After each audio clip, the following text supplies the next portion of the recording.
Hello students, welcome to the channel Nishant Acharya. तो आज हम लोग class 12th Indian economy chapter 3 economic reforms करने वाले हैं। इसका फटाफट हम रिवीजन करेंगे। ये हमारे पास इकोनॉमिक रिफॉर्म्स के ऊपर चैप्टर है पूरा बेस्ड, जिसमें हमारे पास 3 इकोनॉमिक रिफॉर्म्स है, लिबरलाइजेशन, प्राइवेटाइजेशन एंड ग्लोबलाइजेशन। मैं आपको थोड़ा सा इसका हिस्टोरिकल कॉन्सेप्ट बता देता हूँ कि ये चैप्टर क्यों बनाया गया है।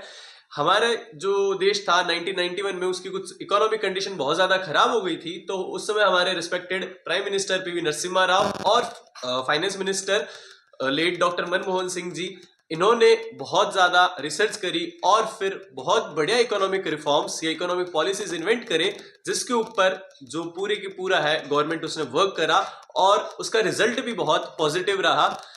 जो पब्लिक सेक्टर था, पहले पब्लिक सेक्टर जो था इंडिपेंडेंस के बाद, उन्होंने काफी काम तो करा बट उससे डेवलपिंग बिल्कुल भी नहीं हुआ। हमारा नेशन जो है वो बिल्कुल भी डेवलप नहीं हुआ। तो इन्होंने कुछ रिफॉर्म्स निकाले, जैसे कि लिबरलाइजेशन, प्राइवेटाइजेशन और ग्लोबलाइजेशन। लिबरलाइजेशन में क्या होता है? Removal of restrictions. Second point, loosening of government controls. Removal of restriction का मतलब क्या है? जैसे कि अगर हमारे पास बाहर की कंट्री से हमारे पास गुड्स इंपोर्ट हो रहा है, अगर हम कोई गुड इंपोर्ट करा रहे हैं या कोई भी एक्सपोर्ट कर रहे हैं, तो उसमें हमारी क्या लगती है? Custom duties, export duties, import duties. तो गवर्नमेंट ने वो सारी ड्यूटीज को, उस पर हमें बहुत ज्यादा छूट दे दी या फिर उन पे रिबेट देने लगे वो लोग वापस। तो उससे क्या हुआ कि जो हमारा ग्लोबल ट्रेड थी वो प्रमोट होने लगी। वो प्रमोट होने की वजह से हमारे पास फॉरेन करेंसी आई, उससे हमारे फॉरेन जो एक्सचेंज रिजर्व थे या फिर फॉरेन करेंसी थी, वो भी हमारी डे बाई डे क्या होने लगी? इंक्रीज होने लगी। इसका इंपैक्ट हम आगे बढ़ेंगे। प्राइवेटाइजेशन का क्या मतलब है? प्राइवेटाइजेशन मतलब transfer of ownership from public to private sector. Privatisation मतलब कि ओनरशिप का ट्रांसफर पब्लिक सेक्टर से प्राइवेट सेक्टर में। पहले 1947 इंडिपेंडेंस के बाद जो भी अंडरटेकिंग थी वो सभी पूरी की पूरी किसके पास थी? पब्लिक सेक्टर के पास। और धीरे धीरे गवर्नमेंट ने वो किसके पास कर दी? प्राइवेटाइज कर दी, ताकि उससे जो नई नई इंडस्ट्रीज है या फिर जो भी नए लोग हैं वो स्टार्टअप करना चाहे तो वो बहुत आराम से कर सकते थे। उनको गवर्नमेंट एनकरेज भी करती थी। कैसे? कि कुछ ना कुछ उनको कैपिटल दे दी जाती थी कि वो अपना बिजनेस बड़े बढ़िया तरीके से कर सके। और टैक्स रिजाइन, यानी कि उनको जो टैक्स है उन पे भी बहुत अच्छी अच्छी रिबेट देने लगे, ताकि वो अपना प्रोडक्ट और आगे तक ले जा पाए और प्रमोट कर पाए। अगर वो अपना कोई प्रोडक्ट है वो आगे एक्सपोर्ट करना चाहते थे, तो उनको एक्सपोर्ट ड्यूटी है वो भी बहुत कम पे करनी पड़ती थी। सेकंड हमारे पास ग्लोबलाइजेशन है। ग्लोबलाइजेशन का मतलब होता है क्रॉस बॉर्डर ट्रेड, या फिर the process by which business organisation and countries operate on international scale. यानी कि ग्लोबलाइजेशन का मतलब क्या है? अब दो कंट्रीज है, अगर उनको आपस में ट्रेड करनी है, तो उसी कॉन्सेप्ट को हम क्या कह रहे हैं? ग्लोबलाइजेशन। दो कंट्रीज आपस में बिना कोई हिंड्रेंस या फिर बिना कोई इकोनॉमिकल बैरियर, वो बहुत आसानी से क्या कर सकते हैं? आपस में ट्रेड कर सकते थे। इससे क्या होता था कि फॉरेन इन्वेस्टमेंट भी बढ़ती, हमारा इंपोर्ट या एक्सपोर्ट दोनों चीजें हमारी इंक्रीज होती। सेकंड चीज है हमारे पास कि रीजन क्या थे इकोनॉमिक रिफॉर्म्स के। जो रिफॉर्म्स है उनको लाने की जरूरत क्या पड़ गई? मैं आपको कुछ पॉइंट बताऊंगा और आप इनको क्या कर सकते हैं और आगे डिस्क्राइब कर सकते हैं। ये 5 मार्क्स में पूछ ले जाते हैं। जैसे कि poor performance of public sector. Independence के बाद पब्लिक सेक्टर के पास थी सारी की सारी अंडरटेकिंग, बट पब्लिक सेक्टर अच्छा नहीं परफॉर्म कर पाई। उसी की वजह से हमें क्या करना पड़ा? इसे प्राइवेटाइज करना पड़ा। क्यों नहीं कर पाई? क्योंकि पहली चीज आती है हमारे पास इनएफिशिएंट मैनेजमेंट। पब्लिक सेक्टर की जो मैनेजमेंट थी, यानी कि जो उनका स्टाफ था, वो बहुत ज्यादा इनएफिशिएंटली वर्क कर रहा था। अगर एफिशिएंसी से वो वर्क करते तो बहुत ही अच्छा डेवलपमेंट देखने को मिलता, बट नहीं। वो सारा का सारा कंट्रोल जो पब्लिक सेक्टर के पास था, गवर्नमेंट ने वो उससे लेके प्राइवेटाइज कर दिया। अगली चीज है हमारे पास fall in foreign exchange reserve.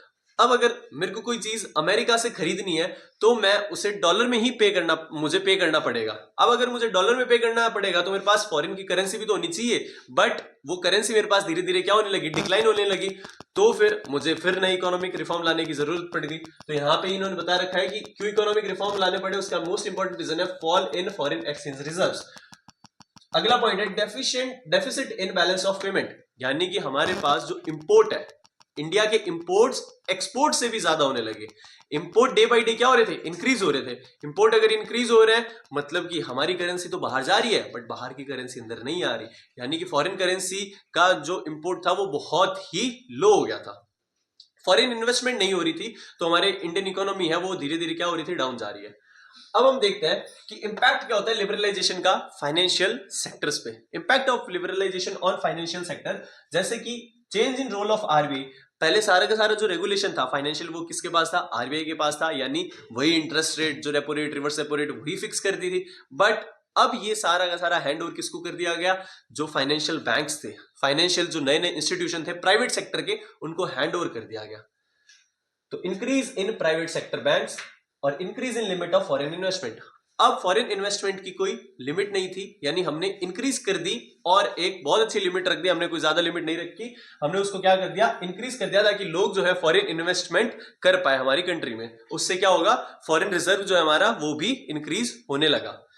अब हम आते हैं टैक्स रिफॉर्म्स पे। टैक्स रिफॉर्म में हमारे पास दो तरीके के टैक्स है, डायरेक्ट और इनडायरेक्ट टैक्स। डायरेक्ट और इनडायरेक्ट टैक्स जो भी टैक्सेस थे हमारे पास, हमने इनमें क्या करा? डिक्रीज, यानी हमने इनको डिक्रीज कर दिया, ताकि अगर कोई हमारी कंट्री में इंपोर्ट कर रहे हैं हम सामान या कोई एक्सपोर्ट कर रहे हैं तो उसकी कॉस्ट है वो ऑटोमेटिकली क्या हो जाएगी? रिड्यूस हो जाएगी, क्योंकि टैक्स की वजह से जो कॉस्ट है वो इंक्रीज हो जाती थी, अब वो कॉस्ट क्या होने लगी? डिक्रीज होने लगी। उसके बाद हम देखते हैं बायलैटरल ट्रेड और मल्टीलैटरल ट्रेड। बायलैटरल ट्रेड ये एक मार्क्स में पूछ जाता है, ये होता है ट्रेड बिटवीन टू कंट्रीज, और मल्टीलैटरल ट्रेड होता है जब दो से ज्यादा कंट्री आपस में ट्रेड करती है, तो उसको हम क्या कहते हैं? मल्टीलैटरल। और जब दो ही कंट्रीज ट्रेड करती है उसको हम कहते हैं बायलैटरल ट्रेड। उसके बाद आता है WTO यानी वर्ल्ड ट्रेड ऑर्गेनाइजेशन।